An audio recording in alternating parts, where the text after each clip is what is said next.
Hello, and you're all very welcome to this virtual tour of the Hugh Lane Gallery. My name is Kimberly Griffith, and I am a tour guide and lecturer here at the gallery, and I'm here today to talk to you about the gallery question on the art leaving cert and to take you on a virtual tour through the gallery and looking specifically at the Francis Bacon studio as one might approach it for the leaving cert gallery question. We'll also talk about the architecture of Charlemont House, which is where the Hugh Lane Gallery is located today. The gallery question is part of the third section of the Leaving Cert for Art, and it asks you to recall an exhibition that you visited and to describe how it was curated, as well as to describe certain works of art that you might have viewed in the exhibition. So we'll walk you through this virtually today since we can't visit the gallery in person at this time.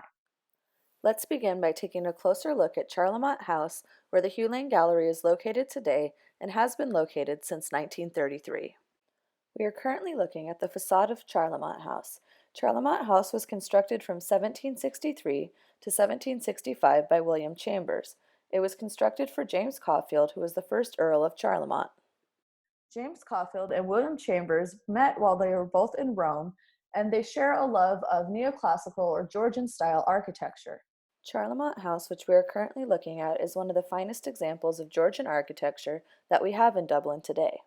It's made from limestone and includes on the facade two wings that are curved out towards the visitors as they come in to visit the gallery, or in 1765, as one might have visited Lord Charlemont to call on him. It's set back from the street and crowns the top of what was then Rutland Square, and today we know it as Parnell Square. And this would have created an example of an English-style square that we would have seen in England and also on the European continent. Let's move further into Charlemont House now, to the entryway just inside, where we will talk a bit more about those neoclassical architectural details. We are currently looking at the entryway at Charlemont House, which is what you would see if you were to enter the Hugh Lane Gallery today. So looking at this space, we're looking at one of two rooms that would have also been symmetrically on either side of the entryway that look like the image that we can see here in the lower left of the screen. Some of the architectural details that we might look at when we're talking about neoclassical or Georgian style architecture would be the fireplace, which we can see a detail of the top of the fireplace here. And we can notice classically inspired architectural details such as the swathes of fabric along the top of the fireplace here, as well as the egg and dart pattern that would have been popularized with Greek architecture, then would have found its way into Roman architecture, which was inspired by Greek architecture, and finally in the neoclassical architecture that we're looking at right now. Another detail that we can see is this plasterwork detail featuring a classical scene that's on the right and left sides of the fireplace as we're looking directly at it. And of course, the columns that are attached to the walls here would have been classically inspired as well. Again, these architectural elements and details are original to when Charlemont House was first constructed in 1765. And they remain there today when we come in and visit the gallery. So this is what you would see if you were to visit the gallery today and walk towards the reception desk. Moving past the reception desk and into the sculpture hall, we are given our first view of the new build of galleries led by city architect Horace T. O'Rourke in the 1930s. Let's take a look at that now. In the upper left-hand corner of the screen, we are looking at the gallery's sculpture hall, which is used today to exhibit sculptural works from the gallery's collection, as well as being used every Sunday at noon to host the gallery's popular Sunday concert series. In the lower left of the screen and on the right, we are looking at the galleries that were built in the 1930s. But for the purposes of thinking about the architecture of this space, we can again see classical style columns, as well as the cornices on the top of the building here, which were all inspired by elements of classical architecture from places like Greece and Rome that eventually made their way to England and to Ireland as architects had traveled around the European continent, been exposed to these different architectural styles and become inspired by them. The photographs at the lower left and right side of the screen show installation views of the Lane Legacy, the gallery's current exhibition, which focuses on the history of Sir Hugh Lane, the gallery's founder, and the collection of artworks that the gallery was founded upon. In the lower left image, we are looking at the original benches that were installed in the gallery in the 1930s, as well as galleries 1 through 5, also part of the new build of the 1930s, which lead us back towards Francis Bacon's studio, a purpose-built, permanent exhibition space that differs from the original gallery spaces significantly. As we move from the 1930s galleries and into Francis Bacon's studio, which opened to the public in 2001, take note of the way that the architectural surroundings change. You'll notice that the neoclassical style of architecture, characteristic of both Charlemont House and the 1930s galleries that Horace T. O'Rourke oversaw the build of, shifts to a new style as we pass through the sliding glass door that separates the Francis Bacon studio from the rest of the gallery space. We have now entered the Francis Bacon Studio, a purpose-built permanent exhibition space designed by internationally renowned architect David Chipperfield. Francis Bacon's studio was donated to the Hugh Lane Gallery in 1998 by John Edwards, who is Francis Bacon's sole heir. On the left of the screen, we are looking at a plan of the Francis Bacon studio, which shows the route that one might take through this exhibition space. We begin by entering an audio-visual room, which plays a 10-minute excerpt from Melvin Bragg's famous interview with Francis Bacon, recorded in 1985 as part of the popular South Bank show. On the wall adjacent to the video, we can read autobiographical information about Francis Bacon's life. Exiting the AV room, we are now able to view the studio itself, walking around it to view it from different angles. Behind the studio is the micro gallery, leading into the chambers room, which holds a display of some of Francis Bacon's unfinished canvases, all of which we will discuss in further detail as we virtually travel throughout the exhibition space. Let's take a moment, though, to gather our first impressions as to how this exhibition space differs from the galleries we were just in. Above here, we can look specifically at the way that the Francis Bacon studio is lit. You might notice that the lighting in Francis Bacon's studio and the Hugh Lane Gallery differs significantly from the rest of the lighting throughout the other gallery spaces. In the other gallery spaces, we have a mixture of natural lighting as well as practical lighting, which just means lights that are kind of hanging from the ceiling. In Francis Bacon's studio, we only have artificial or practical lighting, and you notice when you enter the studio that the lighting is significantly dimmer. The flooring also changes as we enter Francis Bacon's studio. So in the middle of the screen here, in this black image with the white sort of circular patterns on it, this is an example of the flooring that is in Francis Bacon's studio that was specifically selected by the curatorial team to be a part of the overall curation of the Francis Bacon studio space. It features Kilkenny Carlow limestone, which is inset with fossils, and that's what those white shapes that we're looking at are. Though Francis Bacon spent the end of his career and his later life from 16 years onward, primarily in England and Spain and the European continent, he did grow up and spend the first 16 years of his life here in Ireland. And he was born actually at Lower Baggot Street here in Dublin. You might notice as well that the walls of the exhibition space have changed to a gray color with a more modern, smooth and sleek finish known as armor coating. These elements of lighting, floors, and wall finish combine to create an overall minimal and modern atmosphere that is quite different from the feel of the rest of the Hugh Lane Gallery. On the lower right-hand side of the screen, we get our first view into Francis Bacon's studio, which we can take a closer look at now. This is an image of the original staircase from Francis Bacon's studio, and it's the set of stairs that Francis Bacon would have taken upstairs every day as he entered his studio from the street. Francis Bacon's studio was originally located at 7 Rees Mews in London in a carriage house. So to enter the studio, Francis Bacon would have climbed up these stairs, and then he would have turned to the side and entered his studio through the door that we're looking at in the image on the right side of the screen. So when a visitor comes into Francis Bacon's studio at the Hugh Lane Gallery to view it, they can hover over these stairs, which have been included in the curation of the space, and imagine themselves, or imagine Francis Bacon, climbing up the stairs and entering the studio the same way that the artist would have done so. We then again turn the same way Francis Bacon would have, and our first view into the studio is through its open doorway. So we can now look into the studio and get our first glimpse of what Francis Bacon's studio might have looked like. And these were specific curatorial choices that the team made when they were deciding how to display Francis Bacon's studio.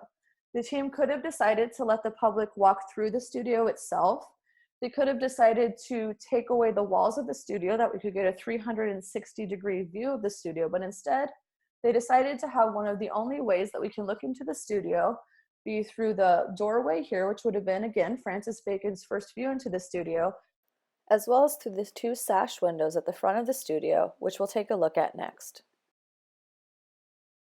So now we're looking through that second major view that we have of Francis Bacon's studio as it is in the Hugh Lane Gallery today. We're looking through one of the two original sash windows, and this provides a clearer view into Francis Bacon's studio. Now we have an overall view of the studio itself. So we might take a minute just to notice the overall composition of the studio, the way the artist has used the space, and we might notice that it's a very chaotic space. This is sort of signified in the quote at the top of the screen here, which is a quote from Francis Bacon that says, "I feel at home in this chaos because chaos suggests images to me." This was Francis Bacon's ideal way of working. It was an integral part of his artistic process. Francis Bacon did not like or want to work in a tidy studio. He didn't want to be in a large space, which he could have afforded, but instead he chose to be in this space, which was quite small, cramped, and chaotic. And there were several reasons for this. The main reason being that this was part of the artist's artistic practice, and this is the sort of environment that inspired him. Looking now at details of the studio, we can see all the different kinds of artistic materials that the artist had in his studio. When the team from the Hugh Lane Gallery came to move Francis Bacon's studio from its original location in London to the gallery here in Dublin, they noted that there were over 2,000 different kinds of artist materials found in the studio. Francis Bacon would have reused these materials over and again, and he would have even used household items such as the Libby's orange juice can that we can see here and the Bachelor's butter beans cans that we can see towards the center of this image as well. We're looking now at the original location of Francis Bacon's studio as it was at 7 Rees Mews in London. So the reason that I wanted to show this part of this image of Francis Bacon's studio is because I'm sure you're all wondering at this point how the team from the Hugh Lane Gallery was able to relocate an entire studio, an entire room from London to Dublin. So we might take a closer look at that now. So again, this is not part of the Hugh Lane Gallery. We're currently looking at an image of Francis Bacon's studio in its original location at 7 Rees Mews in London. And this is just to note, this is the studio that Francis Bacon worked in for the last 30 years of his career from 1961 until his death in 1992. Here's another quote from Francis Bacon. "I don't want the plates and things to be filthy dirty, but I like a chaotic atmosphere." This is exactly what the curatorial team from the Hugh Lane Gallery learned about Francis Bacon and his artistic practice when they came to bring the studio from London to Dublin. They noticed that while the studio itself was quite chaotic and admittedly quite messy, his living quarters were sort of the opposite of that. We are now looking at Francis Bacon's bachelor-style apartment, which was located just across the hall from his studio. We can see from this image that though the artist preferred to work in a chaotic environment, he also chose to retire to a tidier space. In fact, Francis Bacon had a person employed to clean his living space, but he would not let them enter his studio to tidy up there. Another thing that's important to note as we're thinking about the gallery question for the Leaving Cert is that the curatorial team did not decide to bring these aspects of Francis Bacon's studio with them to Dublin. So when you go to visit Francis Bacon's studio in Dublin, you don't see the part of his living quarters that we're looking at here. We don't see the kitchen and the bathroom and his bed or any of that because that was left at 7 Rees Mews in London. And this again was a specific curatorial choice that the team made. So you might think about why the team chose to bring the stairs and the studio, but not Francis Bacon's living quarters. However, though the rooms that Francis Bacon lived in were not brought over, certain items from his living quarters, such as reference materials and the photographs that we see hanging above the kitchenette, were kept by the gallery as part of the Francis Bacon Studio archive. Additionally, this space, as well as the studio and its materials, were all documented by photographer Perry Ogden, whose photos we have been looking at, and who was commissioned by the gallery to take these images, which are works of art in their own right. Let's talk a bit more about how the team from the Hugh Lane Gallery was able to relocate Francis Bacon's studio from its original location in London here to the Hugh Lane Gallery in Dublin. In order to relocate the studio, a large team of specialists in museum and heritage work were gathered together to combine their skills to move the studio in its entirety to Dublin. This team was led by museum director Barbara Dawson, as well as lead conservator Mary McGrath. The team consisted of curators, art historians, conservators, who are the people who take care of paintings in museums, art historians, archivists, art handlers, and even archaeologists. So before they moved any of the contents of Francis Bacon's studio, the first thing that the team did was to catalog every item in the studio with written descriptions, as well as archaeological survey drawings of the Francis Bacon studio as an archaeological site. So here's an image of some of the archaeologists doing that work now, and we can take a closer look at some of the drawings that they made in order to properly document where the location of the contents of the studio was, which was no small job, as we can see from how the studio looks and how chaotic and cluttered and just full of objects that it is. So we're looking now at a schematic drawing of Francis Bacon's studio. It's a survey of the site, and looking at it from a bird's eye or aerial view. When the archaeological team was creating the schematic drawing of the studio, they noticed that there were 3 different layers of material that Francis Bacon had sort of accumulated in his studio. So they took notes of this and did a drawing to kind of document where everything was. They also made elevation drawings of the items in the studio, such as the image that we are looking at now, tagging and cataloging all of the different items in order to reconstruct it in Dublin as Francis Bacon had left it. Utilizing these archaeological techniques was an innovative element of the process of relocating the studio that proved to be crucial in accurately reconstructing it in Dublin. The final step in this process was photographic documentation.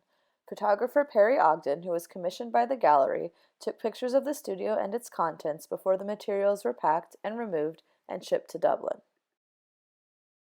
So once the drawings and the photographs and the tagging was completed, this took about 2 weeks, the team packed the contents and moved it to Dublin.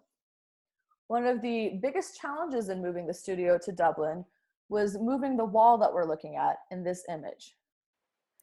Francis Bacon is noted as having jokingly described the walls of his studio to be his only abstract canvases, which we can see an example of in the wall that we're looking at here.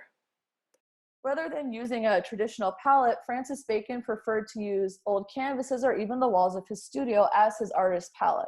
So what we're looking at right now is 30 years of an artist's accumulation of paint as he's using the wall of his studio as a palette.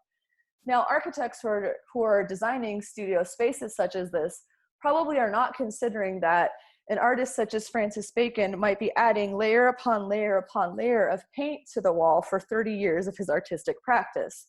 And that is to say that the walls of this space were probably not constructed with 30 years of paint accumulation in mind. However, it was very important to the curatorial team that was responsible for bringing the studio to Dublin to try to bring this wall as well, because it's a really great insight into how Francis Bacon worked in his artistic process. They weren't sure if they'd be able to do this successfully, but again, the head conservator hypothesized something that might work to bring the wall to Dublin. So what she thought that they might try is to use the same archival material that's used to bring large oil paintings or other paintings from one gallery to another when they're being shared or loaned across different spaces, and to use that sort of archival material to wrap the wall. So they wrapped it in 2 layers of material. They loaded it onto a truck that was then shipped to Dublin. And then when the wall arrived in Dublin, they carefully unwrapped it and hoped for the best. Luckily, the hypothesis was successful, and the wall can be viewed in Francis Bacon's studio today. And again, this is a really just important look into the artist's working process. It gives us a really key insight into how Francis Bacon worked as he was moving throughout his studio. There's even portholes on the side of the studio as we're moving through the gallery and around its walls towards the back that allow us to look specifically at this part of the studio, drawing our attention directly to this aspect of the artist's practice. As we can see when we visit Francis Bacon's studio in the Hugh Lane Gallery today, the team was able to successfully move the studio, its walls, the ceiling, the floor, and all of its contents to the Hugh Lane Gallery into its new purpose-built permanent exhibition space.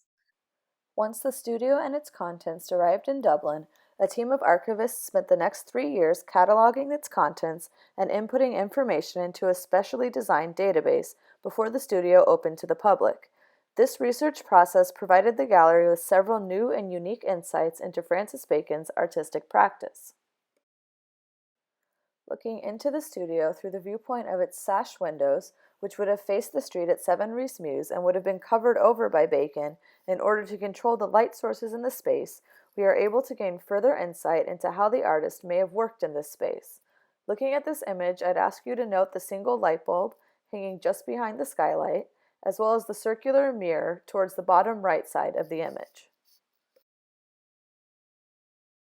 One of the things that the team of art historians and archivists learned when they were studying and cataloging the studio's contents was that Francis Bacon was inspired by the environment of his studio as well as the items that were located inside it. So we'll look at an example of this now in one of the paintings in the Hugh Lane Gallery's collection. So we're looking right now at a painting that was painted by Francis Bacon in 1987 while he was in the studio that we have here in the gallery. It's called Kneeling Figure Back View, and this title was added to the painting when it was acquired by the Hugh Lane Gallery, so it's not the title that the artist chose for the painting, and I just think that's worth noting. It's an oil on canvas, and it's quite a large piece. It's 198 by 147 centimeters, and it is again in the Hugh Lane Gallery's collection. So in the previous image, I asked you to note the light bulb, as well as the mirror that we see in Francis Bacon's studio. Looking at this canvas now, we can see directly how the artist was inspired by his studio surroundings. We see a single bulb hanging from the top of the canvas here, as well as a light switch that could be a reference to different aspects of the artist's physical environment.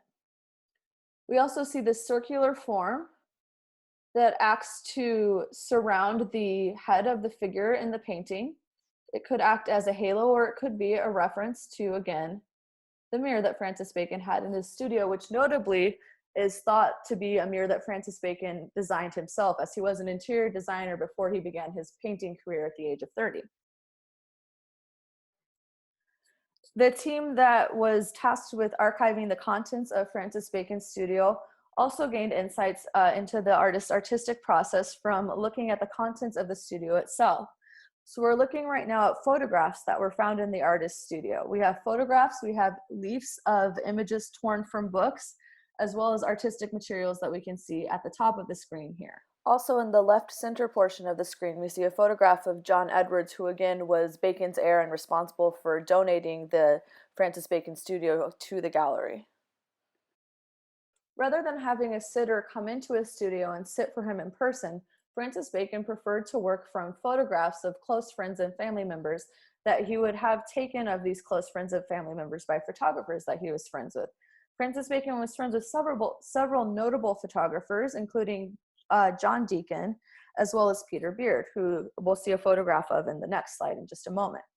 Francis Bacon used these photographs as reference images to both remind himself of the image of the person he was painting, to remind himself of his memories of the person he was painting, and also as a visual reference item. We know that Francis Bacon likely referenced these photographs often as he was working in the studio because of both their location and proximity to the easel in the studio, as well as the fact that they were often smudged over and again with fingerprints, with paint smudged fingerprints from the artist himself. So this just lets us know that Francis Bacon was probably returning to these images time and again as he made his paintings and portraits. In the center of this image here, we now see a photograph of Peter Beard, who was a photographer noted for his photographs of Africa and African wildlife, and was a great friend of Francis Bacon as well. We also might note that Francis Bacon had a lot of reference books that he used over and again as reference items for his artistic practice as well. We can see a book on Francis Bacon and his work from the Tate Gallery that he might reference when looking at his own work. We can also see in the corner here a book of surgery. Francis Bacon had a lot of different inspirations in terms of reference materials and things that he gathered in his studio that we learned about when we were cataloging the contents of the studio. And this is just one example of the different sorts of things that inspired Francis Bacon. And we can see an example of that here in the picture, Head of a Woman. This painting was painted by Francis Bacon in 1960, so just prior to him moving into the studio at 7 Rees Mews in London. And it shows Francis Bacon's interest in certain medical conditions and even skin diseases. We can see that in the way that he's portraying the face of the woman. Let's look more at some of the items within the studio, though. So here's an image of more reference materials that were found in Francis Bacon's studio. Again, we know that he was friends with photographers like John Deacon, and we can see pictures that these photographers would have taken even of Francis Bacon himself that he would have used as reference images to create things like his self-portraits. This is an image of the last canvas that we think that Francis Bacon was working on just prior to his death, as it was found on the easel in Francis Bacon's studio when the gallery came to acquire it. It's thought to be a self-portrait of the artist, and we can note that from the most finished part of the painting, which is the head towards the center here. And it's interesting because it shows Francis Bacon in the middle of his artistic process. So this again gives us a greater insight into the way that the artist worked. Also located on the gallery walls surrounding Francis Bacon's studio are display cases with a rotating exhibition of different reference materials that were found in the studio. We're looking right now at an example of a display that one might find in the studio. And this is a display case that's from an exhibition that the Hugh Lane Gallery did called Francis Bacon, A Terrible Beauty. And that exhibition was here at the gallery in 2009. Looking at this display case, we can get an insight into the wealth of different things that inspired Francis Bacon in his artistic process. Here we're looking specifically at some of the different artists that inspired Francis Bacon. We can see a book of paintings by Jackson Pollock, a book on the personality and the portrait of artist Vincent van Gogh, as well as the artist Henri Matisse and Georges Seurat. These are just some of the artists that would have inspired Francis Bacon and whose works he might have referenced as he was creating different paintings in his studio. But Francis Bacon was inspired by several different things outside of just the realm of art. He was also inspired by photography, history, politics, cinema, sport, supernatural phenomena, and as we've looked at in Head of a Woman, medical texts as well. Here's a look now at another insight we had into Francis Bacon's process as a working artist. We're looking currently at slashed canvases that were found in the artist's studio. When the team went in to conserve and move the contents of the studio to Dublin, they found 100 slashed canvases in the artist's studio. And this gives us an insight as to what Francis Bacon's canvases looked like before they were complete. All of these canvases would represent unfinished paintings that for whatever reason the artist decided were not worth finishing. So he abandoned them, and further than abandoning them, he in fact cut out different areas of the canvas so that these canvases couldn't be taken by people who might come outside of the studio and find these canvases in the trash can and try to either resell or collect them, because Francis Bacon was a hugely successful artist at this time.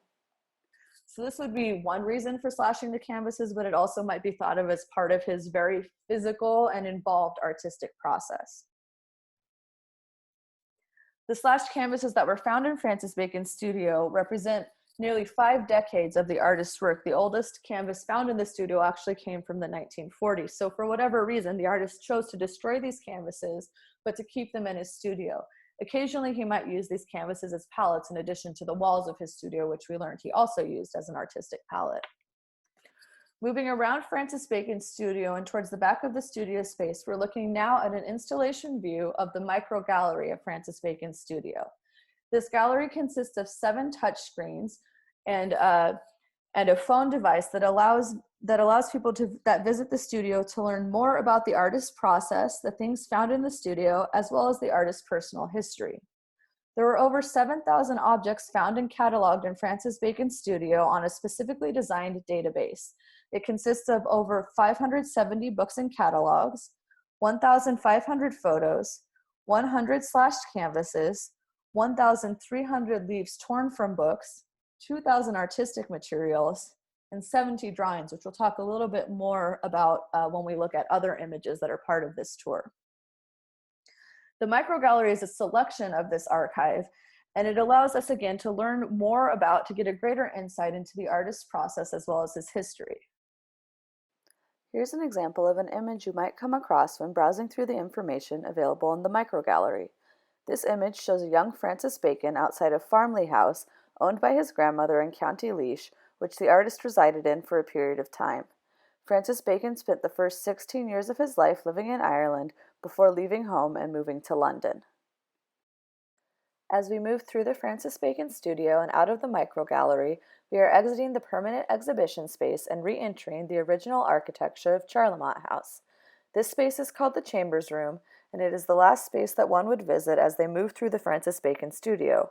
Originally, this room was built as a library for Lord Charlemont.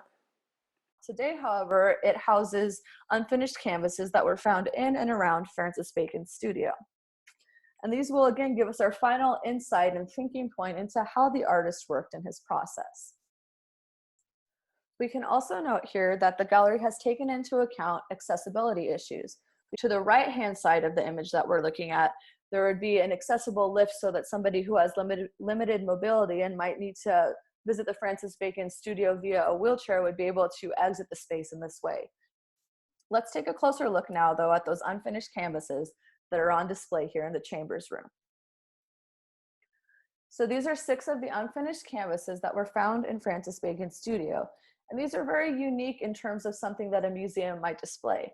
Typically, when we're thinking about museums or art galleries displaying the works of artists, we think about them displaying finished pieces, finished canvases. And certainly these would not be canvases that Francis Bacon would have expected to be displayed in a museum or gallery, as again, they are in fact unfinished. But keeping in mind the curatorial idea behind the Francis Bacon studio and this idea of wanting to have an insight into the artist's working process, these become a really essential part of the Francis Bacon studio curation because it gives us a direct insight into how Francis Bacon would have worked on his canvases. Notably, Francis Bacon is known to have said in interviews that he never made preparatory drawings or sketches for any of his paintings, and that rather he preferred to attack the canvas. And we learn by examining the materials and things left behind in Francis Bacon's studio that this is both true and untrue. It's true in the sense that Francis Bacon preferred to work on an unprimed canvas, and that's what we're looking at here when we see this kind of brownish textured background on these canvases. In addition to preferring to work on an unprimed canvas, Francis Bacon preferred to work on the backside of the canvas. And this is a discovery that the artist made when he had run out of money. He was staying in Monaco and had gambled away his money, but he wanted to make a painting and didn't have access or the means to buy a new canvas. Instead, he decided to flip one of his already painted on canvases around and to paint on the back side of the canvas. And from this, he learned that he actually preferred the coarser texture of the back of the canvas in its unprimed fashion as a medium to paint on. One of the reasons that he preferred painting on the back side of the canvas is because, thinking about this the automatic application of the paint onto the canvas, if a canvas isn't primed, then when the artist adds paint to the unprimed canvas, it immediately soaks in. It's an indelible mark that the artist cannot take away. Whereas if we were painting on top of a primed canvas, it would be easier to remove paint that was added if the artist had decided later that he didn't like it for whatever reason. Another interesting insight that we can arrive at from looking at the artist's unfinished canvases is again the idea that Francis Bacon did not make preparatory drawings. Looking at these canvases, we can see that, though perhaps Francis Bacon didn't consider these to be preparatory drawings, he did do sort of initial drawings and sketchy lines on the canvas to sort of plan out the way he might want to place figures or objects on his canvases. In addition to this, as I noted earlier, there were approximately 70 drawings that were found in the artist's studio. So this again gives us a crucial insight into the difference between how the artist talked about his artistic process as opposed to what it actually might have looked like on a day-to-day basis, and a little bit of the tension there and the sort of mythology that Francis Bacon might have built up for himself in talking about his artistic process. So this is sort of the final piece in the puzzle as we're going through Francis Bacon's studio and thinking about his artistic process and the way that he worked in this space as an artist. We looked at the studio now in the same way that Francis Bacon would have approached it from Rhys Mews, up the stairs and through its doorway. We've looked at it through the 2 sash windows at the front of the studio, which would have originally faced out onto the street, as well as taking a closer look at some of the objects and images that can be found in Francis Bacon's studio, all to get a closer insight into his artistic process and how he worked in this studio as an artist. And that's sort of the curatorial idea behind Francis Bacon's studio, is that it's meant to be an educational space that gives us this knowledge that we might not otherwise have into how the artist worked. This concludes my talk on the Francis Bacon Studio and Charlemont House's architecture. I hope that it was helpful for you as you're preparing for your Leaving Cert exams. If you're looking for additional resources, the gallery's resource on the Francis Bacon Studio for Leaving Cert Art History students is available at huelane.ie/education under the Art Education Resources section. You can read an essay about the history of Charlemont House also on the Education section of huelane.ie under Art Education Resources. And you can find more information about the Francis Bacon Studio and its relocation at huelane.ie/history of studio relocation. Excerpts from Francis Bacon's famous interview with Melvin Bragg, which we talked about earlier in this tour, are widely available to be searched on YouTube, and you can find more information about Huelane's educational programs at huelane.ie/education. Also, if you're looking for more information about any of the paintings that we've talked about today, you can search those under Francis Bacon or whatever artist you're looking for through our online collection, also available at huelane.ie/collections. Thank you.